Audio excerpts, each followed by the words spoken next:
Last night I went to my first new moon circle because, like, on Monday, the 26th, is going to be new moon in Gemini. I went to the circle because I've been feeling a call towards community for the last year or so. Community has been a big word for me, not just to start one, but to be in one. And community is about like finding like-minded people with similar interests, especially in this season of isolation that so many have been in and are going through, at least since the pandemic, right? I got mango in my teeth.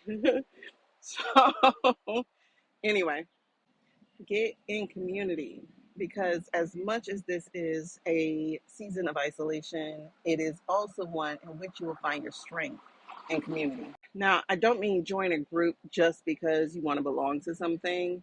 It really is about the alignment of vibes, energy, and trajectory. For those of you new to this word, because it's more physics than anything, trajectory is the speed and direction in which you are going. So you can't be with people who are going slow because they're lollygagging and they'll drag you down, or they'll be jealous of your speed. And you can't be in community where people are going too fast because the opposite will be true. That you'll be the one dragging them. You'll be the one now questioning yourself with negativity and so on and so forth. Or you'll be the one who is then comparing yourself, either feeling that jealousy or, again, like I said, redirecting the negative self talk. The self talk is explanatory. So the negative talk to yourself. So again, community is about likeness. You don't have to be 100%, but you should not be feeling like you do not align. Not your values don't align. Everything that actually matters needs to align.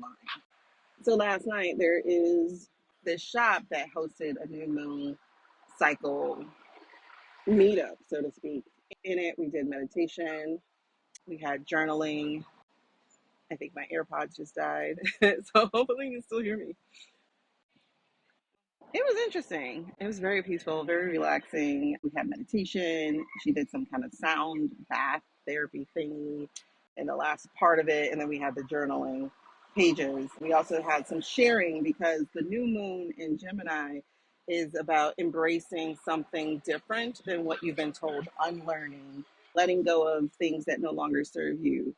And so, y'all know in this new season, I have a entirely new brand as I fully embrace myself, including my gifts of being a seer, being a storyteller, and being an intuitive, taking on clients and redirecting all the work I've been doing. Look, it's 444. Let me snap it so I can show you for real.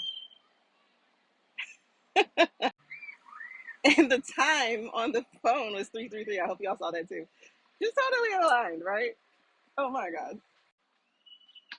I don't know if y'all saw that, but that was a 4x4, like one of those trucks. It's too much noise. Hold on. Synchronicities and angel numbers. So let's finish this discussion. It was a moment. We were on the floor. It was nice. Like I said, there were journaling pages at the end. I'm going to do my actual journaling on Monday. It's only when you start recording that you realize how noisy of a place Miami is. Goodness. Now the point of this conversation. Afterwards, I was looking around the shop because the shop is called Five Sisters, by the way. I was looking at the shop and then I was on my way out, but there was this woman there. I had talked about how I'm leaning into a new brand, have a new YouTube channel. By the way, y'all should check it out. It's called Lean Into the Spirit. I think I'll put an insert here, but it's called Lean Into the Spirit. Y'all should check out the YouTube. I do have this reading for the collective that I did this week, and it's amazing. It's absolutely amazing. I'm getting ready to do another one. But anyway, we were talking to each other, and she asked about, like, do I take on clients and things of that nature? Like, I'm not doing that yet. I am, but I'm not, right? So right now I'm doing online. I'm not doing in person just yet. So we were talking about gifts and things. She's like, what are your gifts? And like, apparently I have them all, including being able to see people's past lives, like some of them, as that's just been like, I won't say a new development, but a sharper development, and getting sharper and sharper every time. I'm in a mediumship development circle that I meet with every week since last month. As I've been in a community, as I've been in this development circle, even online, I have been able to see more and more of what I can do intuitively, psychically, mediumshiply.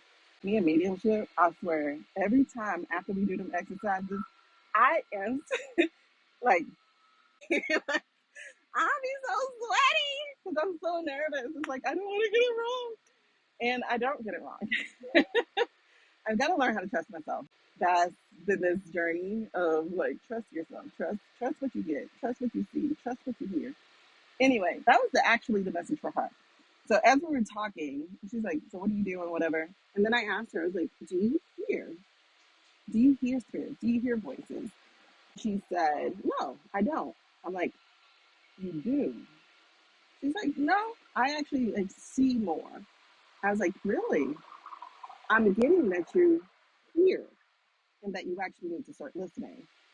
And just a quick thing of her story, not too much. Oh, hey man, you talk so much. I grew up in Miami, y'all, and the change to Miami has been so drastic, sad in a way, like really sad in a way, and very drastic. Anyway, like there's like no integration. It's like erasure. It's anyway. Back to the story. So I asked her. Actually, I told her. I said, "You trust your visions more than you trust what you hear. What I'm getting is that you don't trust the whispers of your heart. You don't trust the whispers of your soul. You don't trust that voice because you think it's yours and you don't trust you." Now, y'all, this Bishop T.D. Jakes, Bishop T.D. Jakes, however problematic he may be, he said something in one sermon 3 years ago. Hold on, wait. When he was telling a sermon about David being in a cave and his men coming to look for him, he said something to the effect that God is going to send you the people who reflect you, who reflect what you need, who reflect what you're missing, who reflect where you just come out of. So they're going to be a reflection of you. So even just saying out loud, you need to trust yourself, trust your voice more. That's a lesson I'm learning in this season as well. Anybody want like a 7, 8 month old kitty? Like, and I'm like so for real because I don't even know how to take care of a pet. He's just been with us for a few months. Like, if there are thrill takers in Miami, y'all let me know and I will meet you to give you this beautiful cat. But he needs a bath. He needs some clipping. I don't know how to do all that. Plus, I'm actually allergic to cats. And where I live, he's not allowed to come inside the house. So he needs some love. Now back to the message. Look how beautiful he is. Hey, man. Anyway, that's why I'm sharing this story with you, too, because I think it is something that a lot of us need to do, especially since we've been activated in these last 5 years to rise up to be the healers and communicators that this world actually needs, to be the light bringers, the force against the evil that has been running this world for so long that this world actually needs. Just like in the movie Twilight, when the werewolves are activated with their gifts when there are presence of vampires all of a sudden. Just like dragonflies come out when mosquitoes become present, so is a light bringer awakened to their dormant gifts.